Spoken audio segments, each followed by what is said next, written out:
अगर कोई अच्छी बात सीखना चाहते हैं तो घमंड छोड़ दें। एक दिन बुद्ध के शिष्य आनंद ने पूछा, आप प्रवचन देते समय ऊंचे स्थान पर बैठते हैं और सुनने वाले नीचे बैठते हैं, ऐसा क्यों? बुद्ध ने आनंद से कहा, एक बात बताओ, क्या तुमने कभी किसी झरने से पानी पिया है? आनंद बोला, हाँ, मैंने झरने से पानी पिया है। बुद्ध ने पूछा, तुमने पानी कैसे पिया? आनंद ने कहा, झरना ऊपर से बह रहा था, मैं झरने के नीचे खड़ा हो गया और पानी पी लिया। बुद्ध बोले, अगर झरने से पानी पीना है तो नीचे ही खड़े होना पड़ेगा। जो सत्संग, कथा या प्रवचन होता है उसमें कहने वाला ऊपर बैठता है। उस कथा का संदेश ग्रहण करना है तो सुनने वाले को नीचे ही बैठना होगा। नीचे बैठने से हमारे स्वभाव में विनम्रता आती है, हमें अच्छी बातों को जीवन में उतारने की प्रेरणा मिलती है। ऐसा करने से हमारा घमंड दूर होता है। बुद्ध की सीख, अगर कोई अच्छी बात सीखना चाहते हैं तो सबसे पहले अहंकार छोड़ देना चाहिए। इसके बाद विनम्रता के साथ ही अच्छी बातों को जीवन में उतारा जा सकता है। इस दुनिया में कोई गरीब नहीं। गौतम बुद्ध के जीवन के कई प्रेरक प्रसंग हैं। बुद्ध के जीवन का यह छोटा सा प्रसंग बताता है कि इस दुनिया में कोई भी गरीब नहीं है। छोटी सी कहानी है, अंत तक जरूर पढ़े और अपने दोस्तों के साथ शेयर जरूर करें। भगवान बुद्ध की ये 3 कहानियाँ आपकी जिंदगी बदल देंगी। हर अनुभव कुछ न कुछ सिखाता है, हर अनुभव महत्वपूर्ण होता है, क्योंकि हम अपनी गलतियों से ही सीखते हैं। गौतम बुद्ध की कहानी, इस दुनिया में कोई गरीब नहीं।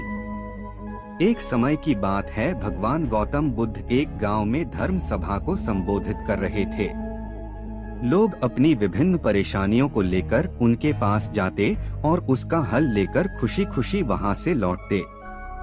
उसी गांव के सड़क के किनारे एक गरीब व्यक्ति बैठा रहता तथा महात्मा बुद्ध के उपदेश शिविर में आने जाने वाले लोगों को बड़े ध्यान से देखता।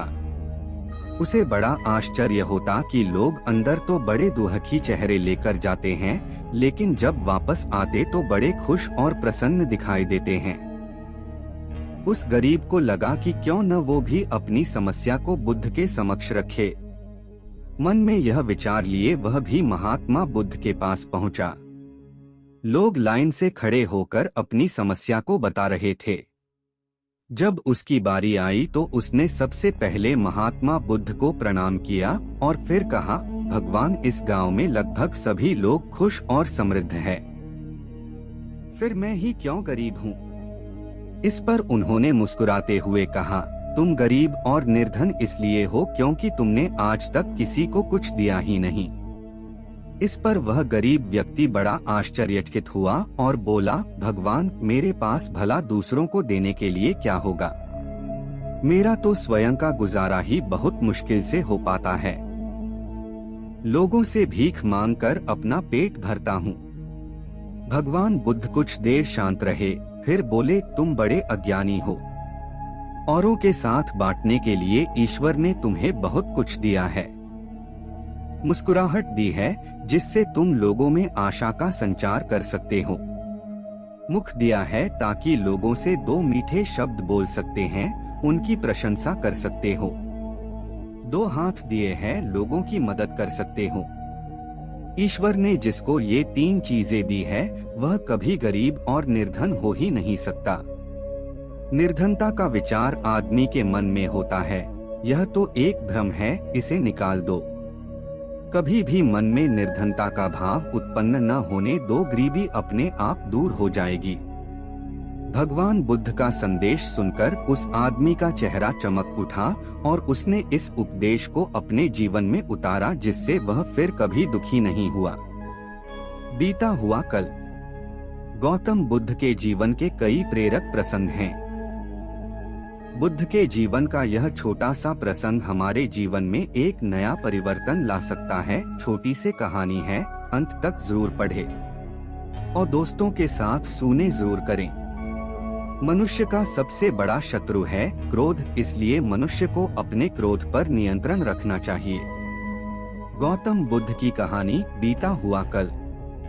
एक समय बुद्ध भगवान किसी गांव में उपदेश दे रहे थे कि हर किसी को धरती माता की तरह सहनशील तथा क्षमाशील होना चाहिए। क्रोध ऐसी आग है जिसमें क्रोध करने वाला दूसरों को जलाता ही है तथा खुद भी जलता है। सभा में सभी शांति से बुद्ध की बातें सुन रहे थे। वहीं स्वभाव से अतिक्रोधी एक ऐसा व्यक्ति भी बैठा हुआ था जिसे ये सारी बातें बेतुकी लग रही थी।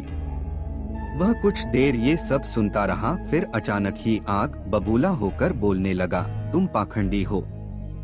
बड़ी बड़ी बातें करना यही तुम्हारा काम है। तुम लोगों को भ्रमित कर रहे हो। तुम्हारी ये बातें आज के समय में कोई मायने नहीं रखती हैं। ऐसे कई कटु वचन सुनकर भी बुद्ध शांत रहे। उसकी बातों से ना तो वह दुखी हुए, ना ही कोई प्रतिक्रिया की। यह देखकर वह व्यक्ति और भी क्रोधित हो गया और उसने बुद्ध के मुंह पर थूककर वहां से चला गया। अगले दिन जब उस व्यक्ति का क्रोध शांत हुआ तो वह अपने बुरे व्यवहार के कारण पछतावे करने लगा और वह बुद्ध भगवान को ढूंढते हुए उनके स्थान पर पहुंचा। लेकिन बुद्ध नहीं मिले। वह अपने शिष्यों के साथ अन्य गांव के लिए निकल चुके थे। व्यक्ति ने बुद्ध के बारे में कई लोगों से पूछा और ढूंढते ढूंढते वहीं पहुंच गया जहां बुद्ध प्रवचन दे रहे थे। उन्हें देखते ही वह उनके चरणों में गिर पड़ा और बोला, मुझे क्षमा कीजिए प्रभु। बुद्ध ने पूछा, कौन हो भाई? तुम्हें क्या हुआ है? क्यों क्षमा मांग रहे हो? उसने कहा, क्या आपने मुझे नहीं पहचाना? मैं वही हूँ जिसने कल आपके साथ बहुत बुरा व्यवहार किया था। मैं अपने कृत्य पर शर्मिंदा हूँ। मैं मेरे दुष्ट आचरण की क्षमा याचना करने आपके पास आया हूँ। भगवान बुद्ध ने प्रेम पूर्वक कहा, बीता हुआ कल तो मैं वहीं छोड़कर आ गया हूँ और तुम अभी भी वहीं अटके हुए हो। तुम्हें अपनी गलती का आभास हो गया। तुमने पश्चाताप कर लिया। तुम निर्मल हो चुके हो। अब तुम आज में प्रवेश करो।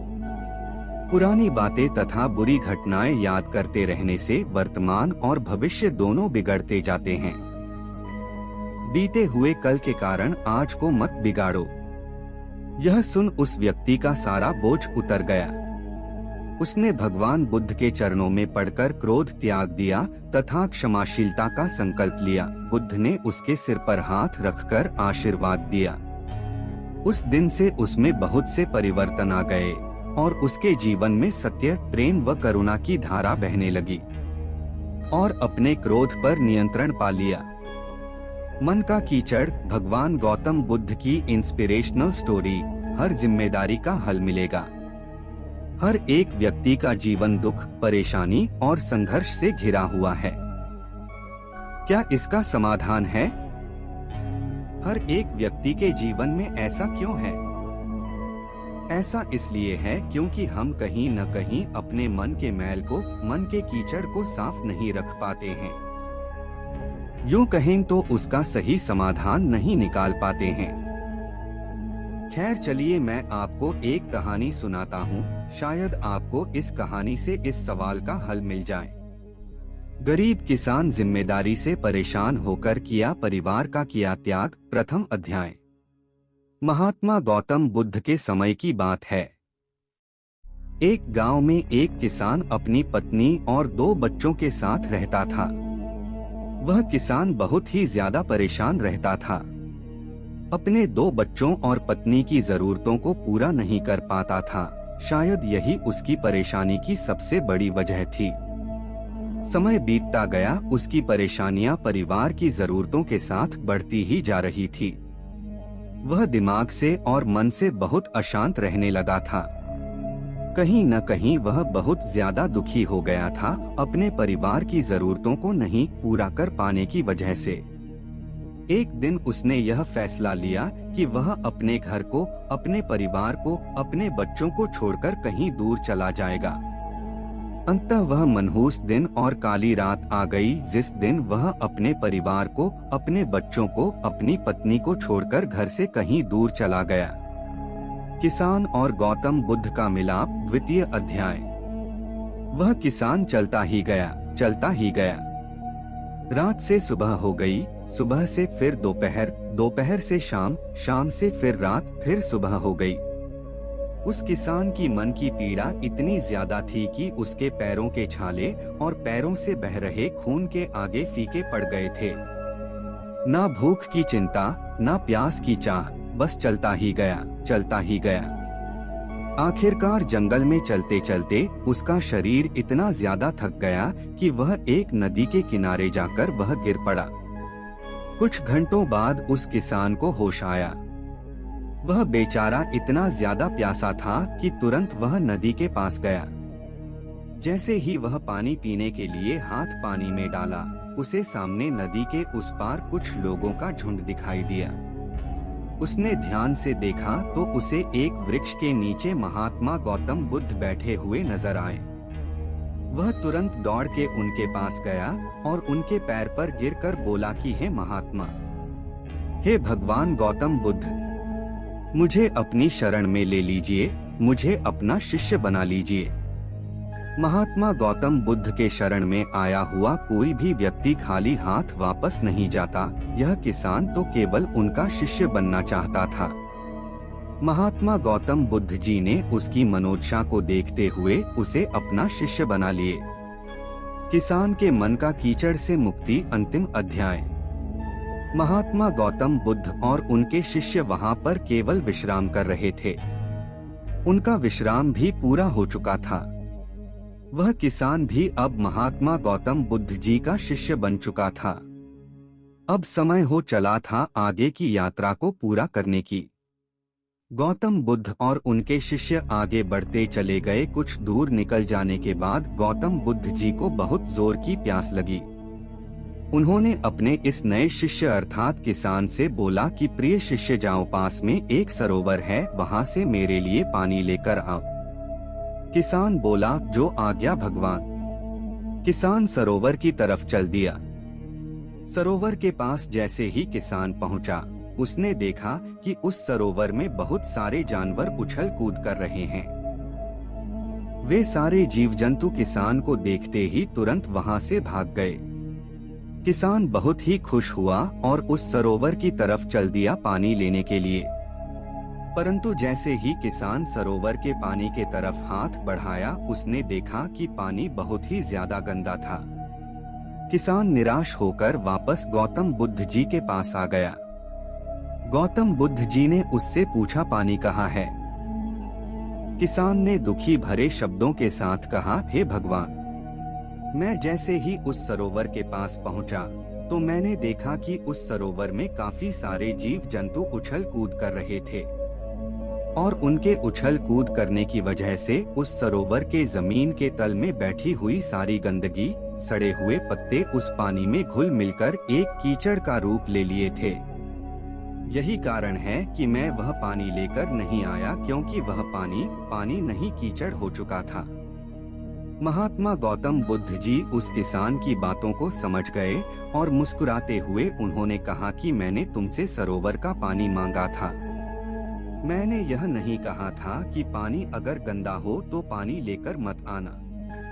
उन्होंने अपने दूसरे शिष्य से अनुग्रह किया कि जाओ और सरोवर से पानी लेकर आओ।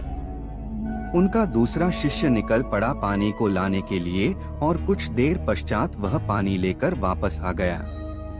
आश्चर्य की बात तो यह थी कि दूसरे शिष्य द्वारा लाया हुआ पानी बिल्कुल साफ था और उससे भी बड़ी असमंजस की बात यह थी कि सारे के सारे शिष्य बड़े ही आश्चर्यचकित हो गए कि यह करिश्मा कैसे हो सकता है, क्योंकि पहले शिष्य ने तो यह बताया था कि पानी कीचड़ हो गया था। महात्मा गौतम बुद्ध जी ने सारे शिष्यों को यह बताया कि जब सारे जीव जंतु उस पानी में उछल कूद कर रहे थे, तब उस दौरान उस सरोवर के पानी के तल में बैठी हुई सारी गंदगी, सड़े गले हुए पत्ते सब घुल मिलकर कीचड़ रूपी पानी का रूप ले लिए थे। परंतु जितने समय में प्रथम शिष्य किसान वापस आया और दूसरा शिष्य वापस गया, उतने समय में उन जीव जंतुओं के भाग जाने के पश्चात उस सरोवर का पानी धीरे धीरे शांत हो गया था। और जैसे जैसे सरोवर का पानी शांत होता गया, उस सरोवर के कीचड़ रूपी पानी में खुली हुई सारी सड़ी गली पत्तियां और मिट्टी धीरे धीरे शांत होकर उस सरोवर के तल में जाकर बैठ गए, जिससे उस सरोवर का पानी शांत होकर साफ हो गया तथा सारे गले हुए सड़े हुए पत्तियां भी शांत होकर आराम से उस सरोवर के तल में जाकर बैठ गए थे। प्रिय शिष्यों, अगर उस सरोवर में किसी भी तरीके का कोई हलचल नहीं होता तो उस सरोवर की हर एक चीज जिसको जहाँ पर होनी चाहिए थी वह वहीं पर ही रहती। उन जीव जंतुओं के हलचल की वजह से सरोवर के तल में बैठी हुई सड़ी गली पत्तियां मिट्टी उस शांत पानी में मिलकर एक कीचड़ का रूप ले लिए थे।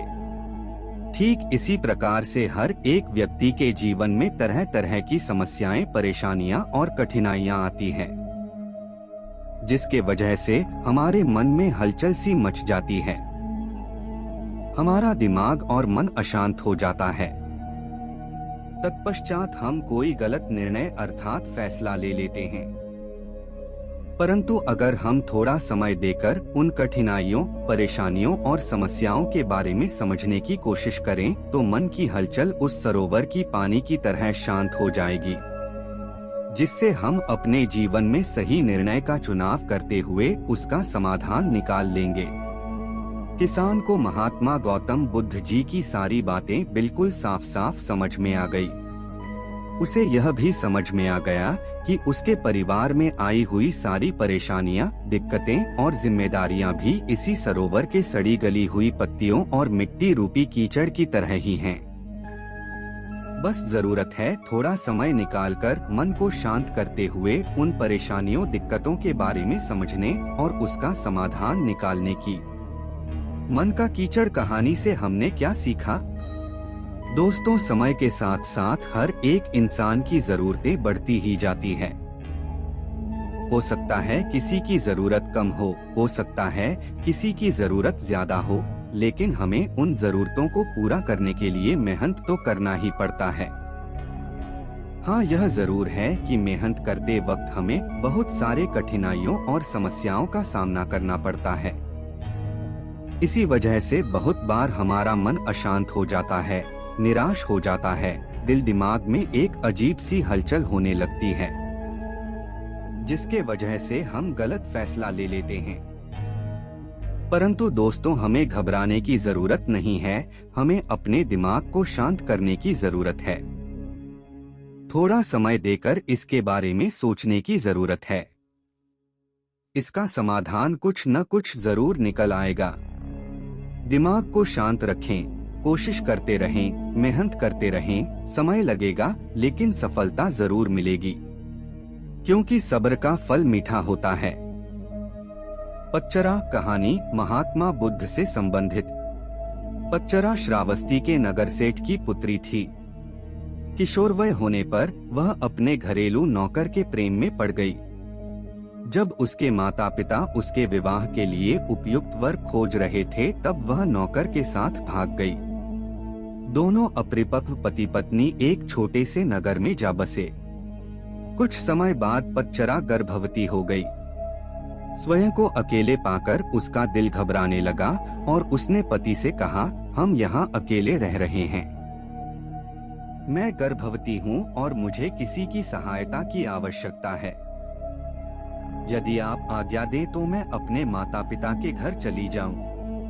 पति पच्चरा को उसके मायके नहीं भेजना चाहता था, इसलिए उसने कोई बहाना बनाकर उसका जाना स्थगित कर दिया। लेकिन पच्चरा के मन में माता पिता के घर जाने की इच्छा बड़ी बलवती हो रही थी। एक दिन जब उसका पति काम पर गया हुआ था, तब उसने पड़ोसी से कहा, आप मेरे स्वामी को बता देना कि मैं कुछ समय के लिए अपने माता पिता के घर जा रही हूँ। जब पति को इसका पता चला तो उसे बहुत बुरा लगा। उसे अपने ऊपर ग्लानि भी हुई कि उसके कारण ही इस कुलीन कन्या की इतनी दुर्गति हो रही है। वह उसे ढूंढने के लिए उसी मार्ग पर चल दिया। रास्ते में पच्चरा उसे मिल गई। पति ने उसे समझा बुझाकर घर वापस लिवा लिया। समय पर पच्चरा को प्रसव हुआ। सभी सुखपूर्वक रहने लगे। पच्चरा जब दूसरी बार गर्भवती हुई तब पति स्वयं उसे उसके माता पिता के घर ले जाने के लिए तैयार हो गया। मार्ग में जोरों की आंधी वर्षा होने लगी। पच्चरा ने पति से कहा कि वह किसी सुरक्षित स्थान की खोज करे। पति झाड़ियों से होकर गुजर रहा था, तभी उसे एक विषधर सांप ने काट लिया और वह तत्क्षण मृत्यु को प्राप्त हो गया।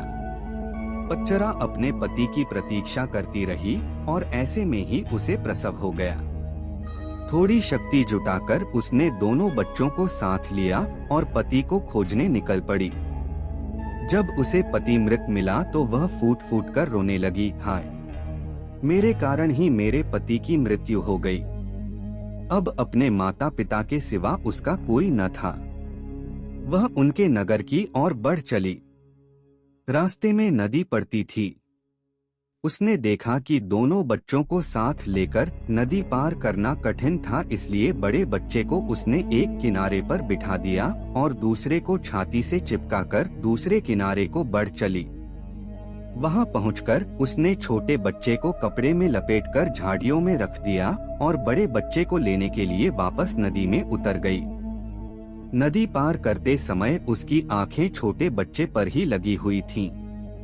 उसने देखा कि एक बड़ा गिद्ध बच्चे पर झपटकर उसे ले जाने की चेष्टा कर रहा है। वह चीखी चिल्लाई, लेकिन कुछ नहीं हुआ। दूसरे किनारे पर बैठे बच्चे ने जब अपनी माँ की चीख पुकार सुनी तो उसे लगा कि माँ उसे बुला रही है। वह झटपट पानी में उतर गया और तेज बहाव में बह गया। छोटे बच्चे को गिद्ध ले उड़ा और बड़ा नदी में बह गया। उसका छोटा सा परिवार पूरा नष्ट हो गया। वह विलाप करती हुई अपने पिता के घर को चल दी। रास्ते में उसे अपने नगर का एक यात्री मिल गया, जिसने उसे बताया कि नगर सेठ का परिवार अर्थात उसके माता पिता और सभी भाई बहन कुछ समय पहले घर में आग लग जाने के कारण मर गए। यह सुनते ही पच्चरा पर दुखों का पहाड़ टूट पड़ा। उसे तनमन की कोई सुध न रही। वह पागल होकर निर्वस्त्र घूमने लगी। उसके मुख से ये ही शब्द निकलते, पति मर गया, बड़ा बेटा डूब गया, छोटे को गिद्ध खा गया। माता पिता और भाई बहनों को चिता भी नसीब नहीं हुई। ऐसे ही विलाप करती निर्वस्त्र घूमती फिरती पच्चरा को सभी अपमानित और लांछित करके यहाँ से वहाँ भगा देते थे। जेतवन में भगवान बुद्ध धर्मोपदेश दे रहे थे। पच्चरा अनायास ही वहाँ आ गई। उपस्थितों ने कहा, अरे ये तो पागल है, इसे यहाँ से भगाओ। बुद्ध ने उन्हें रोकते हुए कहा, इसे मत रोको, मेरे पास आने दो। पच्चरा जब बुद्ध के कुछ समीप आई तो बुद्ध ने उससे कहा, बेटी अपनी चेतना को संभाल। भगवान को अपने समक्ष पाकर पच्चरा को कुछ होश आया और अपनी नग्नता का बोध हो आया। किसी ने उसे चादर से ढांक दिया। वह फूट फूट कर रोने लगी। भगवान, मेरे पति को सांप ने डस लिया और छोटे छोटे बच्चे मेरी आंखों के सामने मारे गए। मेरे माता पिता बंधु बांधव सभी जलकर मर गए। मेरा अब कोई नहीं है, मेरी रक्षा करो। बुद्ध ने उससे कहा, दुखी मत हो, अब तुम मेरे पास आ गई हो। जिन परिजनों की मृत्यु के लिए तुम आंसू बहा रही हो, ऐसे ही अनंत आंसू तुम जन्म जन्मांतरों से बहाती आ रही हो। उनसे भरने के लिए तो महासमुद्र भी छोटे पड़ जाएंगे। तेरी रक्षा कोई नहीं कर सकता। जब मृत्यु आती है तो कोई परिजन आदि काम नहीं आते। यह सुनकर पच्चरा का शोक कुछ कम हुआ। उसने बुद्ध से साधना की अनुमति मांगी। बुद्ध ने उसे अपने संघ में शरण दे दी। धर्म के परम स्रोत के इतने समीप रहकर पच्चरा का दुख जाता रहा। वह नित्य ध्यान व ज्ञान की साधना में निपुण हो गई। एक दिन स्नान करते समय उसने देखा कि देह पर पहले डाला गया पानी कुछ दूर जाकर सूख गया, फिर दूसरी बार डाला गया पानी थोड़ी और दूर जाकर सूख गया, और तीसरी बार डाला गया पानी उससे भी आगे जाकर सूख गया। इस अत्यंत साधारण घटना में पच्चरा को समाधि का सूत्र मिल गया। पहली बार उड़ेले गए पानी के समान कुछ जीव अल्पायु में ही मर जाते हैं। दूसरी बार उड़ेले गए पानी के समान कुछ जीव मध्यम वयता में चल बसते हैं और तीसरी बार उड़ेले गए पानी के जैसे कुछ जीव अंतिम वयस में मरते हैं। सभी मरते हैं, सभी अनित्य हैं। ऐसे में पच्चरा को यह भान हुआ जैसे अनंत करुणावान प्रभु बुद्ध उससे कह रहे हैं, हाँ पटाचारे, समस्त प्राणी मरणधर्मा है। इस प्रकार पच्चरा उन बौद्ध साधिकाओं में गिनी गई जिनको निःप्रयास ही एक जीवन काल में ही निर्वाण प्राप्त हो गया। मन की बातों को पढ़ने की कला, Buddhist story to read minds. किसी के मन की बातें पढ़ने के लिए आपको 3 तरीके पता होने चाहिए। यह तरीके सीखना बहुत महत्वपूर्ण है। इन तरीकों को सीखकर आप आसानी से समझ सकते हैं कि कोई कैसा सोच रहा है। तो आइए मैं आपको गौतम बुद्ध की एक कहानी सुनाता हूँ जो आपको दूसरों के मन को पढ़ने के तरीके सिखाएगी। बहुत समय पहले की बात है। एक छोटे से गाँव में 2 भाई थे। आंतरिक शांति, गौतम बुद्ध की कहानी। प्रेरक कहानी, बुद्ध की कहानियाँ। माइंड रीडिंग कैसे करते हैं, माइंड रीडिंग कैसे सीखे, माइंड रीडिंग ट्रिक्स इन हिंदी। बड़े भाई अंधा था, इसलिए वह हमेशा घर पर ही रहता था और छोटे भाई खेती कर था। हालांकि खेतों में बहुत सारे जानवर थे और उनके कारण पूरी कृषि बर्बाद हो रही थी। इससे छोटे भाई को बहुत परेशानी हो रही थी। फिर एक दिन उसे ख्याल आया कि वह अपने अंधे बड़े भाई की मदद क्यों नहीं लेता ताकि वह खेतों से जानवरों को भगा सके, क्योंकि उसका बड़ा भाई अंधा था। मन की बातों को पढ़ने की कला। Gautam Buddha story in Hindi. दान की महिमा। गौतम बुद्ध के जीवन के कई प्रेरक प्रसंग हैं। गौतम बुद्ध की कहानियां हमें सुखी और सफल जीवन जीने के सूत्र बताती हैं। अपने दोस्तों के साथ शेयर जरूर करें। भगवान बुद्ध की ये 3 कहानियां आपकी जिंदगी बदल देंगी। जीवन में आप चाहें जितनी अच्छी किताबें पढ़ लो, कितने भी अच्छे शब्द सुनो, लेकिन जब तक आप उनको अपने जीवन में नहीं अपनाते तब तक उसका कोई फायदा नहीं होगा। गौतम बुद्ध की कहानी, दान की महिमा। भगवान बुद्ध का जब पाटलिपुत्र में शुभागमन हुआ तो हर व्यक्ति अपनी अपनी सांपत्तिक स्थिति के अनुसार उन्हें उपहार देने की योजना बनाने लगा। राजा बिंबिसार ने भी कीमती हीरे, मोती और रत्न उन्हें पेश किए।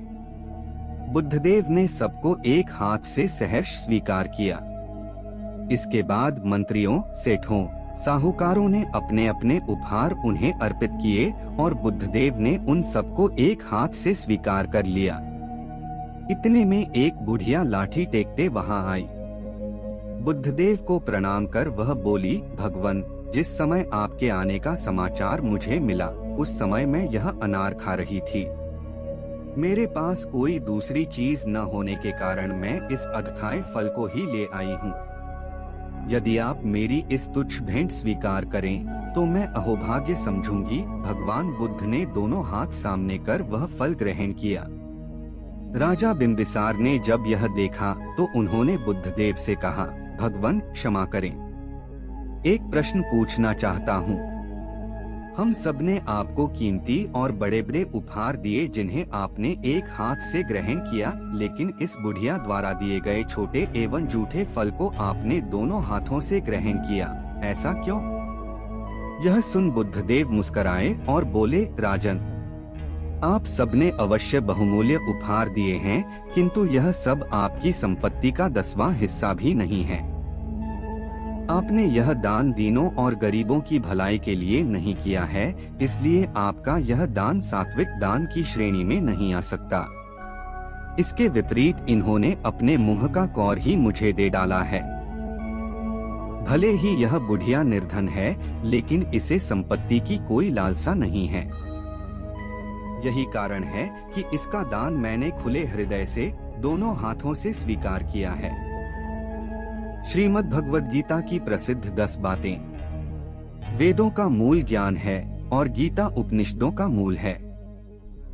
गीता भगवान श्री कृष्ण ने कुरुक्षेत्र के मैदान में महाभारत युद्ध के दौरान अर्जुन को जो ज्ञान दिया था उसे कहते हैं। गीता जीवन की हर समस्या का हल है। गीता में हर तरह का ज्ञान मिलता है, लेकिन चलो जानते हैं उस ज्ञान की सबसे प्रसिद्ध 10 बातें। पहला, न तो कोई मरता है और न ही कोई मारा जाता है, सभी सिर्फ निमित्त हैं। जन्म से पहले हर जीव बिना शरीर के था और मरने के उपरांत भी बिना शरीर वाले होंगे। यह शरीर वाले ही हैं, तो इनका शोक क्यों? दूसरा, न तो हथियार आत्मा को काट सकते हैं, न आग उसे जल सकती है, उसे न हवा सुखा सकती है और न पानी भिगो सकता है। तीसरा, अर्जुन, तुम पंडितों के वचनों को कहते हो और न शोक करने योग्य लोगों के लिए शोक करते हो, लेकिन पंडित भी मर चुके लोगों और जीवित लोगों के लिए शोक नहीं करते। सभी एक दिन मर जाएंगे। आज कोई मर रहा है तो कल कोई मर जाएगा। यह जगह मृत्युलोक है और मृत्यु सबसे बुरा रोग है। मृत्यु को छोड़कर अमृत पर विचार करें। चौथा, तुम्हारा अधिकार सिर्फ कर्म पर है, लेकिन कर्म के फलों पर कभी नहीं। इसलिए काम को फल के लिए मत करो और न ही काम करने में तुम्हारी आसक्ति हो।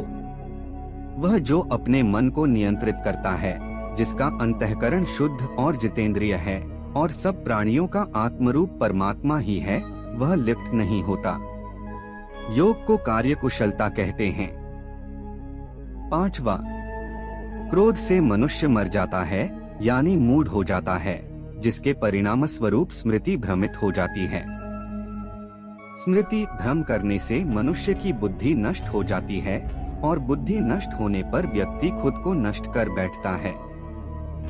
छठा, हे अर्जुन, हर धर्म और आश्रय छोड़कर मेरी शरण में आओ, मैं तुम्हें सभी पापों से छुटकारा दिला दूंगा, इसलिए दुख मत करो। माया से परेशान होकर मनुष्यों में बुरा काम करने वाले मूढ़ लोग मुझे नहीं मानते, परंतु उन अल्प बुद्धि वालों का फल नाशवान है और मेरे भक्त चाहे जैसे भजें, अंत में मुझे ही मिलेगा। सातवां, काम, क्रोध और लोभ को नरक के द्वार कहा जाता है, क्योंकि ये तीनों आत्मा को अधोगति में ले जाने वाले हैं और सब अनर्थों के मूल और नरक की प्राप्ति में हेतु हैं। इसलिए इन तीनों को छोड़ देना चाहिए। आठवां, श्री भगवान ने कहा, मैं दुनिया को मिटाने वाला बड़ा महाकाल हूँ, इस समय मैं इन लोगों को समाप्त करने के लिए प्रेरित हूँ। तुम्हारे बिना प्रतिपक्षियों की सेना में बैठे सैनिक भी मर जाएंगे, यानी तुम्हारे बिना भी मर जाएंगे। नौवां, सनातन मानते हैं ये दो विश्वमार्ग, शुक्ल और कृष्ण या देवयान और पितृयान, इनमें से एक द्वारा चले गए व्यक्ति को वापस नहीं लौटना पड़ता, वह परमगति को प्राप्त होता है। दूसरे द्वारा चले गए व्यक्ति जन्म मृत्यु को प्राप्त होता है। 10वां, अब पढ़िए गीता का सार। क्या आप अपनी चिंता व्यर्थ कर रहे हैं? तुम किससे बेवजह डरते हो? आपको कौन मार सकता है? आत्मा जीवित रहती है। जो कुछ हुआ वह सही हुआ, जो कुछ हो रहा है वह सही हो रहा है और जो कुछ होगा वह भी सही होगा। भूत को याद नहीं करना चाहिए। भविष्य के बारे में चिंता मत करो, आज भी चल रहा है। तुम रो रहे हो, क्या गया? तुमने क्या लाया और खो दिया? तुमने क्या बनाया जो बर्बाद हो गया? तुमने कुछ नहीं लाया, आपने जो कुछ लिया वह यहीं से लिया, यहाँ दिया गया था। भगवान ने सब कुछ लिया, जो दिया गया उसी को दिया गया। वह खाली हाथ आया और खाली हाथ चला गया। जो आज आपका है कल किसी और का था और कल किसी और का होगा। आप इसे अपना मानकर मग्न हो रहे हैं। आपके दुख का कारण सिर्फ प्रसन्नता है। संसार में परिवर्तन होता है। जीवन वही है जो आप मृत्यु समझते हैं। तुम एक क्षण में करोड़ों लोगों का मालिक बन जाओ तो दूसरे ही क्षण में तुम बदनाम हो जाओ। तुम्हारा सब कुछ चाहे छोटा हो या बड़ा मन से निकाल दो, फिर तुम सबके हो। प्रिय, आपको श्रीमद् भगवद गीता की प्रसिद्ध 10 बातें पसंद आई होगी। प्रिय, हमारे साथ जुड़े रहने के लिए हमारे चैनल को ज्वाइन कीजिए ताकि आपको भविष्य में किसी भी नए वीडियो पर पहले सूचना मिल सके। जब कोई अपमान करे, गौतम बुद्ध की शिक्षाप्रद कथा। बुद्ध की कहानियां भले ही आज के समय की न हो, लेकिन उनकी कहानियां मानवीय भावनाओं से जुड़ी हुई हैं। इसीलिए वे आज भी हमारा मार्गदर्शन करते हैं। यही कारण है कि बुद्ध की कहानियां अत्यंत लोकप्रिय हैं। इसीलिए आज हम आपके लिए बुद्ध की एक लोकप्रिय कहानी लेकर आए हैं, जिसका शीर्षक है जब कोई अपमान करता है। यह जीवन से जुड़ी कहानी है और इसलिए सभी को पसंद आती है। हमें उम्मीद है कि आपको गौतम बुद्ध की यह कहानी पसंद आएगी। एक बार बुद्ध किसी गांव से गुजर रहे थे। उस गांव के लोग उसे पसंद नहीं करते थे। उन्होंने बुद्ध को घेर लिया और गालियां देने लगे। सबसे ज्यादा गुस्सा गांव के नेता को हुआ। उसने उल्टे बुद्ध को गाली देना शुरू कर दिया। लेकिन बुद्ध इस सब से बेपरवाह होकर मंद मंद मुस्कुराते रहे। सरदार बहुत देर तक बुद्ध को गालियां देता रहा, लेकिन कुछ देर बाद उसका मुंह सूखने लगा, जिससे वह चुप हो गया। यह देखकर बुद्ध ने कहा, यदि तुम्हारी बात पूरी हो जाए तो मुझे आगे बढ़ना चाहिए। मुझे आगे गांव जाना है। वहां लोग मेरा इंतजार कर रहे होंगे। यह देखकर गांव का एक आदमी बोला, हम आपका अपमान कर रहे हैं, गाली दे रहे हैं, लेकिन आप जवाब देने की बजाय मुस्कुरा रहे हैं। आप इस पर प्रतिक्रिया क्यों नहीं देते? बुद्ध ने कहा, वत्स, तुम्हें आने में थोड़ी देर हो गई। 10 साल पहले आते तो मजा आता, क्योंकि 10 साल पहले मैं भी तुम्हारे जैसा था।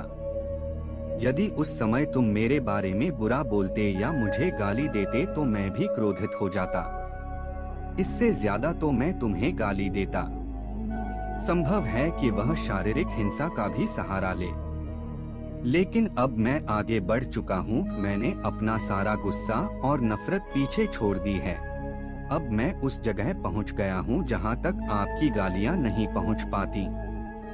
तुमने मुझे गाली दी, यह तुम्हारी भावना है, लेकिन आपकी भावनाएं मुझ तक नहीं पहुँच रही हैं। मुझ पर इसका आरोप तभी लगाया जाएगा जब मैं इसमें भाग लूंगा। एक बार मैं उन्हें स्वीकार कर लूं। लेकिन मैं आपकी इस हरकत से तटस्थ हूँ, इससे कोसों दूर हूँ। यही कारण है कि मैं अभी भी पहले की तरह शांत हूँ। यह सुनकर सरदार बोला, अरे ऐसा कैसे? मैंने तुम्हें गालियाँ दी हैं और पूरे गांव के सामने तुम्हें गालियाँ दी हैं। फिर इसे लेने या न लेने का क्या मतलब? बुद्ध ने कहा, वत्स, मैं कल एक गांव में गया था। वहां लोगों ने मेरा उपदेश सुना। वे बहुत खुश हुए। ग्राम प्रधान मेरे लिए मिठाइयाँ लेकर आए और मुझसे खाने का आग्रह करने लगे। मैंने कहा, मेरा पेट भर गया है, इसलिए मैं इसे स्वीकार नहीं कर सकता।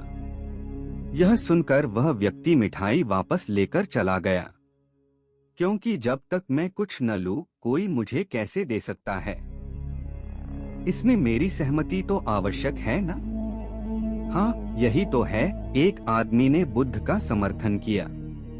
बुद्ध ने फिर पूछा, जब मैंने मिठाई लेने से इनकार कर दिया तो उन्होंने इसका क्या किया होगा? हो सकता है उसने अपने परिवार के बीच मिठाइयाँ बांटी हों, एक व्यक्ति ने उत्तर दिया। बुद्ध ने कहा, तुमने ठीक कहा। ठीक उसी मिठाई की तरह तुम मेरे लिए गालियां लेकर आए हो और चाहते हो कि मैं उन्हें स्वीकार कर लूं। लेकिन भाई, मैं उन्हें नहीं लेता। अब बताओ तुम उनका क्या करोगे? इसका उस शख्स के पास कोई जवाब नहीं था। बुद्ध ने फिर कहा, मुझे तुम पर दया आती है वत्स। अरे मुझे तो गुस्सा तभी आएगा जब मुझे ये गालियां मिलेंगी, और जब मैं गालियां नहीं खाता तो क्रोध का प्रश्न ही नहीं उठता। सरदार ने बुद्ध की बात पर कोई प्रतिक्रिया नहीं दी। शायद वह कुछ सोच रहा था। बुद्ध ने कहा, मैं अपनी आंखों से देखता हूँ कि गाली एक कांटा है जो देने वाले और लेने वाले दोनों को क्रोध से पागल कर देती है। तो फिर तुम ही बताओ, मैं आंखों से भी कांटों पर कैसे चल सकता हूँ? आंखें रहते हुए मैं गालियाँ कैसे खा सकता हूँ? और होश में रहते हुए मैं क्रोध कैसे कर सकता हूँ? अत मुझे क्षमा कर दो वत्स, मैं तुम्हारा उपहार स्वीकार करने में असमर्थ हूँ। इतना कहकर बुद्ध ने हाथ जोड़ दिए। बुद्ध की बात सुनकर सरदार लज्जित हो गया। उसकी आंखें भर आईं। वह कुछ कहना चाहता था, लेकिन उसके होठों ने जवाब दे दिया। और जब उससे और सहन न हुआ तो वह बुद्ध के चरणों में गिर पड़ा। दोस्तों, हम में से ज्यादातर लोग यही सोचते हैं कि हमारे दुखों का कारण कोई और है, और जब हम इस पर विश्वास करते हैं तो हम आत्मनियंत्रण की कमी और खुद को नियंत्रित करने में असमर्थता को नजरअंदाज कर रहे हैं। वास्तव में यह हम पर निर्भर करता है कि हम दूसरों द्वारा प्रदत्त नकारात्मकता को स्वीकार करते हैं या नहीं। यदि हम नकारात्मकता को स्वीकार करते हैं तो हम अपने पैरों पर कुल्हाड़ी मारते हैं, और जब हम उसे अस्वीकार कर देते हैं तो घृणा, क्रोध, हिंसा सभी से मुक्ति मिल जाती है। दोस्तों, हम आशा करते हैं कि आपको यह बुद्ध कहानी जब कोई अपमान करता है पसंद आई होगी। दोस्तों, हम आपसे फिर मिलेंगे ऐसे ही रोचक और उपयोगी कहानी के साथ। तब तक आप जहां भी हों खुश रहें और खुशियां बांटते रहें।